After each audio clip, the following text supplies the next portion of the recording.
Welcome to the hottest movie review on the internet today, the A-List Review. I'm your host, the Game Changer, Wes Troop, and it's time to go back to the theater. And if you're hoping that this sequel is better than the original, you better keep praying. My review of the 2023 horror sequel, The Nun II, coming up now.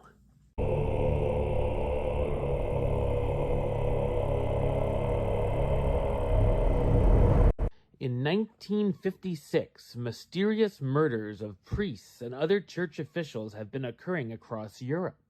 Sister Irene, who defeated the demon known as Valak, is currently serving at a convent in Italy. She's approached by the cardinal to go and explore the deaths, and while she's hesitant at first, takes on the mission which leads her to a boarding school in France where her old friend Maurice works as a maintenance person. Of course, it's not long before Irene comes to face with Valak once again. So what did I think of The Nun II? I thought it's a terrible gothic supernatural horror sequel. It's directed by Michael Chavez, who's best known for directing The Curse of La Llorona and The Conjuring, The Devil Made Me Do It.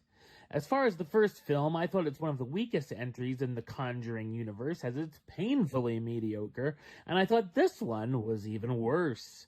The cinematography looks good at points, the camera is in focus, and when the nun actually shows up for her movie, the character is decent, and that's about all the film has going for it. Much like the first film, we're welcome to jump scare city, such as the one set up with Irene approaching all the magazines, which was shown in the trailer. In fact, almost all of these jump scares were shown in the trailer, and the film's advertising, so we don't only know they're coming because they're easily predictable, but because we've already seen them. Also, I found nothing here remotely scary or creepy, and it's all studio horror at its worst. There are cliches and tropes aplenty, such as girls at the boarding school bullying the girl who's friends with Maurice, or characters being possessed, and we can easily predict who's going to die. I also found myself laughing out loud at some of the dumb lines of dialogue. The story was hard to get invested in as the material is rather boring and the characters aren't exactly compelling.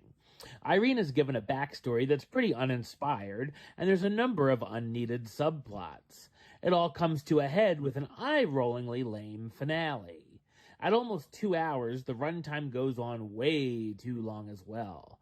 There's also a mid-credit scene that's not really worth sticking around for if you do sit through this. The cast stars Thaisa Farmiga reprising her role as Sister Irene, the nun who defeated the demon Valak in the past and is unfortunately reunited with the nun again, Jonas Bluquet as Maurice, Irene's friend from the past who now works at a boarding school in France who's been having strange occurrences happening to him, Storm Reed as Deborah, a young novice nun who joins Irene on the trip without her permission, Anna Popplewell as Kate, the teacher who, along with her daughter Sophie, Maurice is friends with, and Bonnie Aarons as the nun, the demon in the form of a nun searching for a certain relic. The Nun II is a mindless cash grab and is more of a snooze fest than it is scary. I'd rather be hit in the hands with a ruler for 2 hours than sit through this punishment again. Number-wise, I'm going to give it a 2 out of 10, which gives it the A-list rating of, "Hey nun, I only got 2 words for ya. Suck it." Alright, well that's the show. I'll be back with another review very soon. But until then, don't forget to subscribe, like, and comment right here on YouTube. youtube.com/westside515. Like the show on Facebook, facebook.com/westtroupaylist. And of course, you can follow me on the X, the Instagram, and Letterboxd at WesAList. Until next time, Troop out.